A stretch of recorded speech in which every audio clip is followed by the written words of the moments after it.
Kuha na po ako ng 10. Yung isang na natawag, Siyam na lang si po Tito. ako. Hindi, 10 na rin. 10 ba rin? Kasi medyo nahuli yung si Daddy. Bigyan na rin natin. Pero 10 pa rin na. 10 pa rin daw. 10 pa rin ang gagawin. Joey, oy, pagka sinabi ng 10, nahuli yung si Daddy, bibigyan na rin natin. Bibigyan pa rin natin. Ha? Bilang lalang Kong Joey, sa Isang Maynila, okay po ba yun? Pag okay po, pwede pong thumbs up para sa kanya. Alam niyo rin po ba na siya ang namamayagpag ngayon sa survey para congressman ng dito sa Isang Maynila? Hindi ko na po patatagalin pa. Palakpakan po natin. Pag-ina, mabango pa, Congressman Joey Uy! Sana all.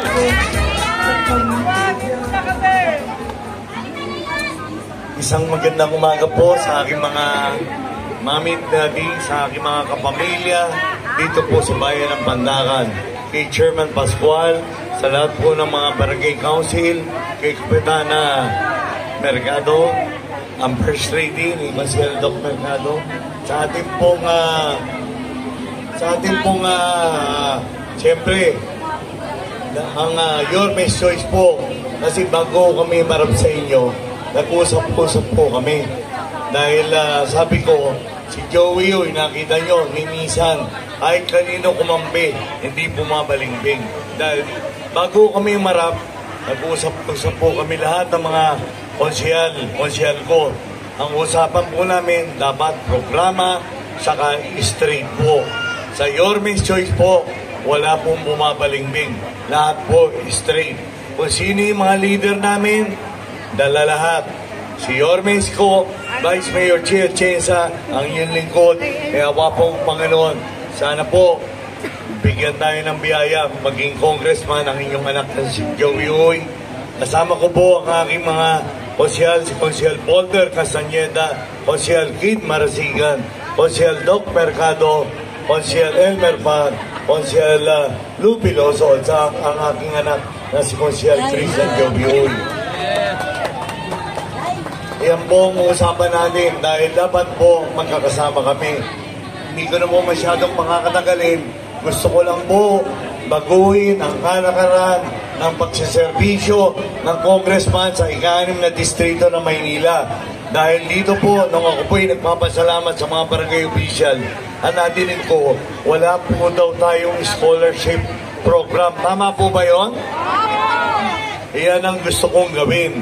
Dahil yung mga college natin, siyempre ako hindi po nagiging congressman, kaya hindi ko alam kung magkano. Pero kung kaya natin pag-aralin lahat o bigyan ng scholarship, yung mga uunahin natin, yung may kakulangan po pagdating po sa kabuhayan, yun ang uunahin natin, mga indigent.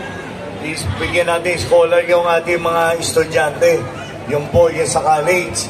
Dahil nung ako'y nadinig po, Nung September, natinig po ako, bigyan mo maing si Mami, nainitan. Siya ba yun? Nung ako po'y nag-iikot, nung nagpa-meeting na kami, nung September, last week of September, may nakadinig po, nagbigay po yata ng 2,500 o 3,000. 3,000.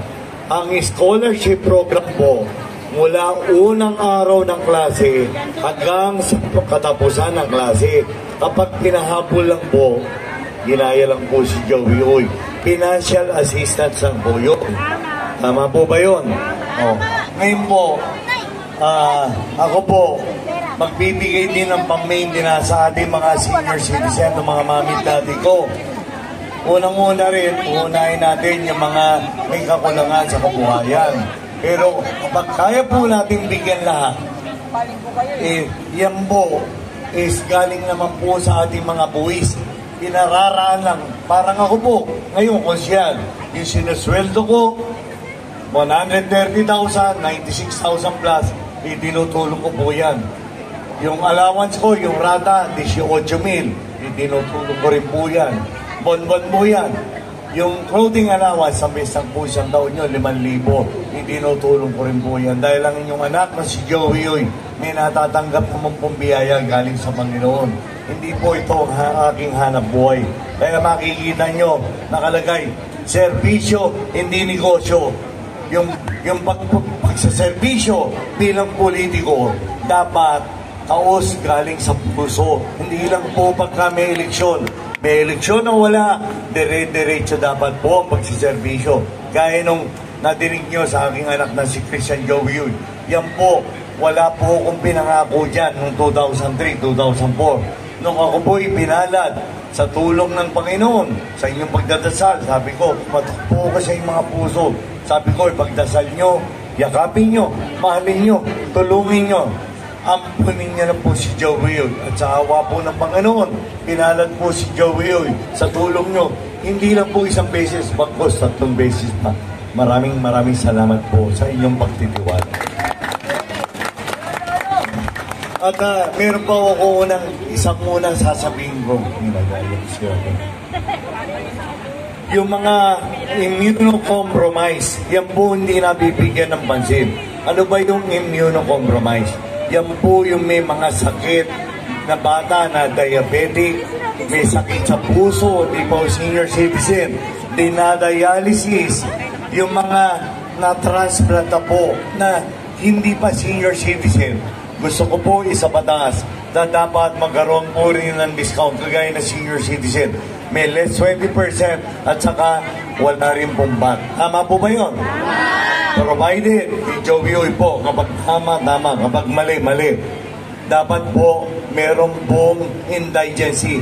Padadaanin po natin yan sa tamang proseso.